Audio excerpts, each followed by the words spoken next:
Did you know that stigmatizing illegal drug use and trying to prevent people from doing illegal drugs is just colonial and racist?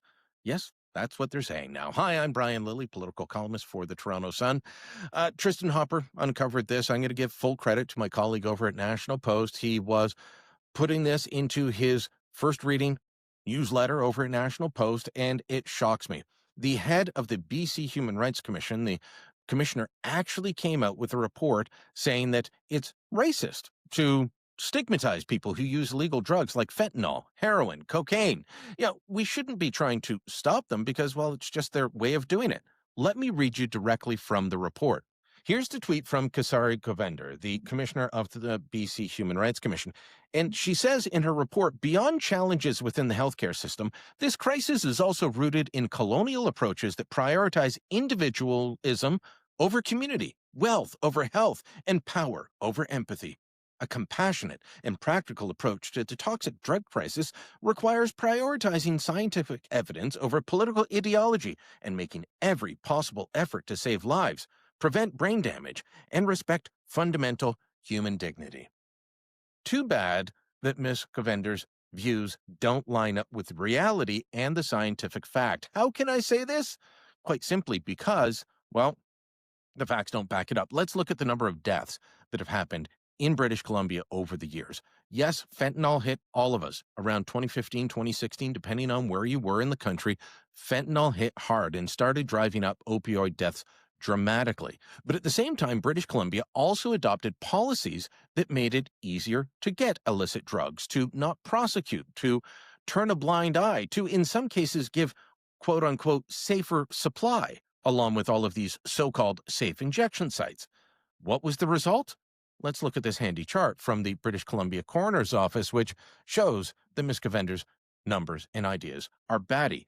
Going back to 2016, there were 20.5 deaths per 100,000 population in British Columbia, 997 overdose deaths, 20.5 per 100,000. That grew over the years to 46.8 per 100,000 in 2023. Since then, the British Columbia government has been moving away from their formerly wacky policies, and this year they're expected to hit 32.3 per 100,000.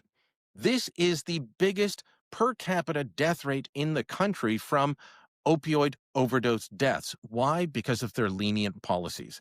Here in Ontario, we followed a different pattern, although for a time, and you might see this in the chart, the Ontario government, the Ontario health bureaucracy, was advocating that we follow BC's lead. It was considered compassionate. It was considered empathetic. All the words that the commissioner out in BC wants us to use as opposed to scientific, fact-based. Here's Ontario's chart on the same issue. If you go back to 2016, Ontario had just 867 opioid deaths. That's 6.2 per 100,000. We peaked in 2021 at 19.3, and in 2023, we're at 17.5. That's the last year that we have data for at this point, but it has been on a downward trend. Why? Moving away from these crazy, ideologically based ideas. The commissioner wants to say that if you are against this, well, you're both colonial and racist, but also following ideology instead of the science. And yet the hard numbers show that she is wrong. It shows that all of the experts in this are wrong. Now, should we be surprised that Kasari Govender from the BC Human Rights Commission is such an advocate for this? No, she's a past member of the Pivot Legal Society in British Columbia, which advocates for easier access to drugs. This is all part of an industry centered around Vancouver that should be shut down and that nobody should be listening to. And yet, most of the media will never question this. They will just tell you what the commissioner says, that it's colonial, that it's racist, that we need more empathy, that we should have more safe injection sites and safer supply. Even the federal government under the Liberals has moved away from safer supply. Ignore these folks or ridicule them. But one thing you shouldn't do is listen to them. Let me know what you think. Drop a comment down below. Share this on social media.